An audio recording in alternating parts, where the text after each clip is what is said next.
Selamat pagi anak-anak Ibu kelas 9. Apa kabar semuanya?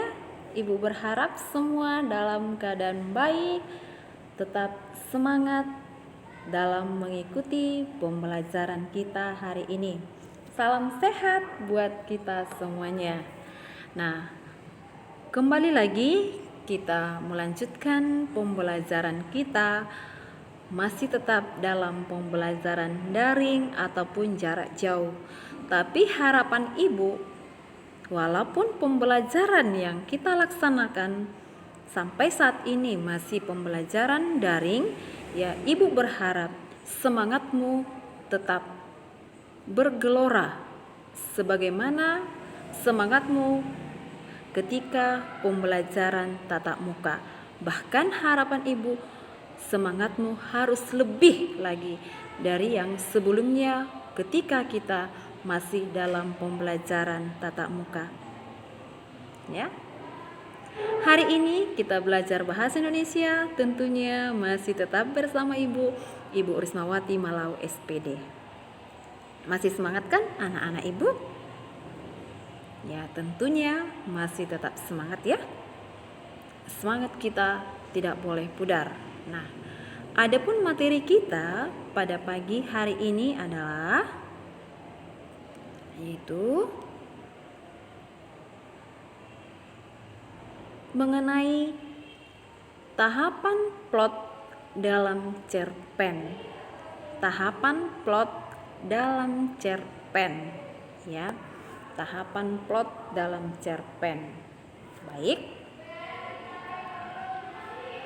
Nah, sedangkan KD kita pada pagi hari ini adalah KD 45, yaitu menyimpulkan unsur-unsur pembangun karya sastra dengan bukti yang mendukung dari cerita pendek yang dibaca atau didengar. Nah, itu KD pembelajaran kita hari ini.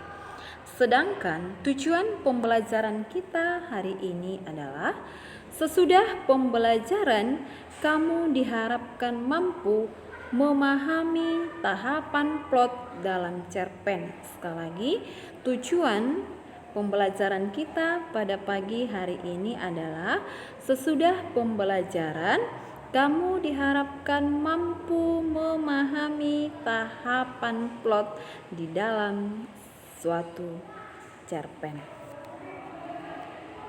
Baik, anak-anak Ibu. Sebelum kita melanjutkannya, seperti apa tahapan plot di dalam cerpen itu, ada baiknya kita awali lagi dengan doa agar semua rangkaian kegiatan kita pada pembelajaran pada pagi hari ini selalu diberkati oleh Tuhan. Ambil sikap yang tenang, ambil sikap yang hening. Kita tandai diri kita dengan tanda kemenangan Kristus dalam nama Bapa dan Putra dan Roh Kudus. Amin. Bapa kami yang ada di surga, dimuliakanlah namamu, datanglah kerajaanmu, jadilah kehendakmu di atas bumi seperti di dalam surga. Berilah kami rezeki pada pagi hari ini, dan ampunilah kesalahan kami, seperti kami pun mengampuni yang bersalah kepada kami. Dan janganlah masukkan kami ke dalam percobaan, tetapi bebaskanlah kami dari yang jahat. Santo Yohanes Bosco, doakanlah kami. Santo Yohanes Bosco, doakanlah kami. Santo Yohanes Bosco, doakanlah kami. Amin. Dalam nama Bapa dan Putra dan Roh Kudus. Amin. Nah, adapun tahapan plot di dalam cerpen ya adalah sebagai berikut. Tahapan plot ya. Nah, yang pertama, tahap pengenalan atau orientasi. Tahap pengenalan atau orientasi. Nah, tahap ini yaitu tahapan pertama dalam alur cerita. Dalam tahap ini unsur-unsur dasar cerita seperti tokoh, latar, tempat, waktu, suasana dihadirkan dalam tahap ini.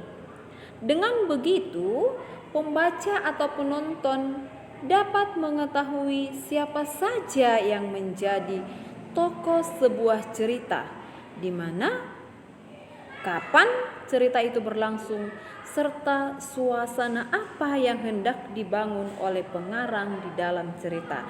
Jadi tahap pengenalan ini kan plot ini sama dengan sebenarnya dengan jalan cerita, ya hampir sama dengan alur. Cuman kan kalau alur itu ada alur maju, ada alur mundur, ada alur campuran atau maju mundur.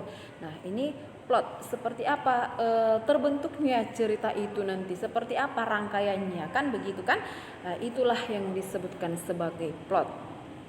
Nah, jadi tahap ini merupakan tahap awal, di mana disinilah diperkenalkan para tokohnya, latarnya, baik itu latar tempat, waktu, dan suasana, ya. Sehingga dengan membaca tahap ini atau mendengarkan atau menyaksikan tahap ini, ya pembaca atau penonton atau pendengar dapat mengetahui siapa saja tokohnya, di mana cerita itu berlangsung, lalu kira-kira seperti apa nanti gambaran cerita itu. Itu dia. Baik. Nah, yang berikutnya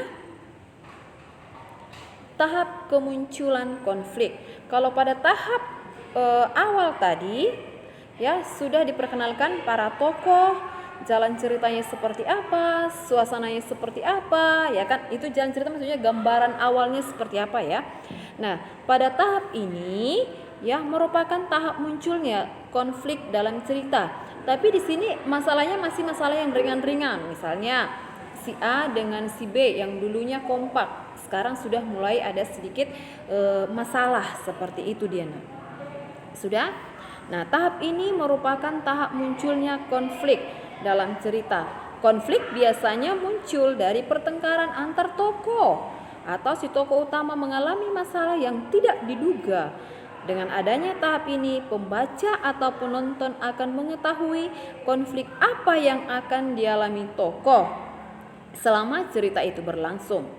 Tahap ini kemudian akan mengantarkan pembaca atau penonton menuju tahap selanjutnya yang lebih rumit dan lebih menegangkan. Jadi ini masih sesudah tadi diperkenalkan para tokoh, lalu latarnya di mana, ya, baik itu latar tempat, waktu, dan suasana. Pada tahap ini mulailah muncul masalah antar tokoh, atau bahkan si tokoh utama mengalami suatu masalah yang tidak diduga. Tetapi masalah ini masih masalah yang ringan-ringan saja. Misalnya antara A dengan si B mengalami konflik, tetapi belum sampai mereka itu adu fisik seperti itu, ya kan? Mungkin masih hanya sedikit permasalahan. Kita ibaratkan misalnya kamu dengan temanmu ada yang awalnya persahabatan bagaikan kepompong, kemana si A ke situ si B, di mana si B di situ si A. Tetapi dalam tahap ini sudah mulai sedikit muncul masalah. Mungkin karena si A tidak mau diajak ke kantin untuk jajan, atau mungkin karena si B tidak mau memberikan sedikit makanannya kepada si A, sehingga muncullah sedikit masalah. Tetapi dalam tahap ini masih, ya mungkin si A dengan si B masih hanya ya tidak cakapan, seperti itu dia. Nah, yang berikutnya yaitu tahap konflik memuncak. Pada tahap yang kedua tadi sudah mulai muncul permasalahan, tetapi belum ada adu fisik, ya, atau permasalahan itu masih ringan, belum sampai memanas. Nah, pada tahap yang berikutnya yaitu tahap konflik memuncak, namanya sudah memuncak, ya kan? Sudah sampai klimaks dia, seperti itu kan? Permasalahan yang sudah diperkenalkan di tahap sebelumnya kemudian memuncak di tahap ini. Hal itu membuat tokoh mengalami ketegangan dan kesulitan dalam menghadapi konflik yang ia hadapi. Akibatnya, pembaca atau penonton juga ikut menjadi tegang dalam menyimak cerita yang disajikan kepada mereka. Untuk membangun situasi konflik memuncak atau klimaks di tahap ini, biasanya menggunakan majas klimaks di dalam ceritanya. Jadi pada tahap sebelumnya, yaitu tahap kemunculan konflik, itu masih tahap di mana ada sedikit masalah, tetapi belum sampai puncak. Namun pada tahap yang ketiga ini, yaitu tahap konflik sudah semakin memuncak. Bahkan di sini yang membaca, kita sebagai pembaca atau penonton sudah ikut terbawa suasana tegang. Seperti apa nanti akan terjadi? Apa yang akan terjadi? Apa yang akan terjadi? Ibaratkan kalau kamu menonton sinetron, ya kan? Oh, semakin lama permasalahannya semakin memanas, maka kamu juga terbawa suasana.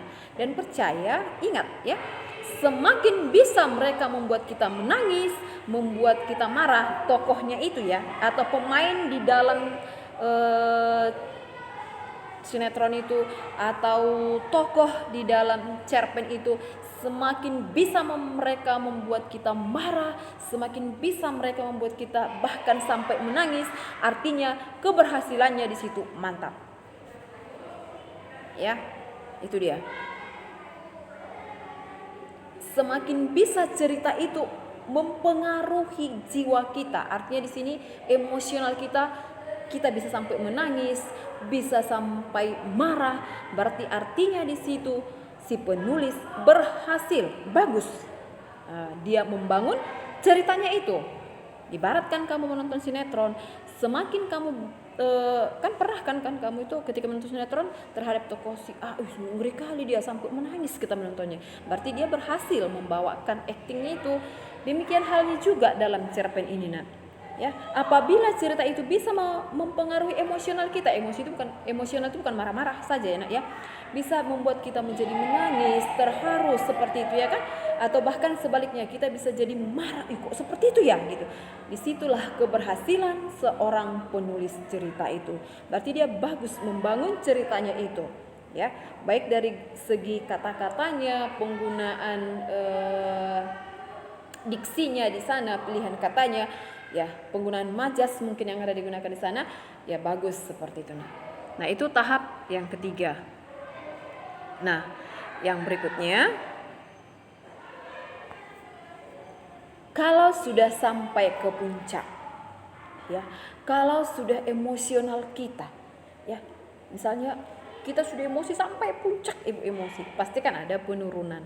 Nah, gak mungkin lah ibu makin muncak, ya bisa ibu jadi stroke kan seperti itu kan. Nah, tetapi ya kan itu harus ada penurunan, sama halnya tadi sudah masuk ke tahap puncak permasalahan. Sekarang tahap yang berikutnya adalah tahap konflik menurun atau anti klimaks. Kalau permasalahan itu sudah sampai ke puncak tadi, ya pada tahap sebelumnya, pada tahap yang keempat ini yaitu sudah mulailah menurun masalah itu. Ya, sudah mulai nampak nanti jalan keluarnya seperti apa, tapi belum selesai. Nah, tapi sudah mulai ada gambarannya, penyelesaiannya seperti apa. Nah, permasalahan yang memuncak di dalam suatu cerita mulai menurun di tahap ini. Dalam tahap ini, sang tokoh mulai mengetahui cara mengatasi konflik. Inilah yang katakan tadi, sudah mulai dapat gambaran seperti apa kira-kira penyelesaiannya, seperti itu. Nah, ya, sudah mulai dapat gambarannya kira-kira seperti apa proses penyelesaiannya, tapi dalam hal ini belum selesai, tapi sudah mulai menurun lah. Yang emosinya itu tadi sudah sampai tensinya itu sudah sampai 130, mungkin sudah mulai berangsur 120, 110, bahkan sampai normal kembali seperti itu. Ya. Ketegangan yang dialami oleh pembaca atau penonton pun menurun di tahap ini. Kita yang membaca atau menonton sudah mulai tegang juga, sudah mulai kira-kira nanti seperti inilah jalan keluarnya ya, seperti itu. Ketegangan tersebut perlahan menjadi kekaguman. Oke, baik, yang berikutnya, nah, yaitu tahap penyelesaian. Kalau tadi di tahap penurunan masalah itu kan itu masih hanya gambarannya saja, kira-kira proses penyelesaiannya itu nanti seperti apa, masih hanya gambarannya saja ya. Tetapi pada tahap ini dicarilah solusinya kira-kira. Nah, karena setiap masalah itu pasti ada jalan keluar, setiap masalah itu pasti ada solusi ataupun jalan keluarnya. Jadi dalam tahap ini ya dicarilah solusi. Di tahap ini semua masalah yang tersaji di dalam cerita sudah diselesaikan. Tidak ada lagi konflik lanjutan karena semua konflik sudah diselesaikan sang tokoh di dalam cerita yang disajikan. Dalam tahap ini pembaca penonton bisa menyimpulkan kesan apa yang kita dapatkan dari cerita tersebut sekaligus pesan atau amanat di balik cerita itu. Karena setiap cerita itu memiliki kesan tersendiri bagi pembaca dan juga di sana ada pesan apa yang ingin disampaikan oleh si penulis kepada pembaca. Ingat, dalam cerpen penyampaian pesan itu ada dua. Yang pertama secara analitik dan secara dramatik. Ya, sekali lagi, penyampaian pesan ataupun amanat di dalam sebuah cerpen, ya, pengarang itu membuat dua teknik. Yang pertama ada teknik analitik, yaitu penyampaian pesan secara tersurat, secara langsung, ya, dituliskan di sana. Inilah pesan yang bisa diambil dari cerita ini. Itu kalau menggunakan teknik analitik. Ingat ya.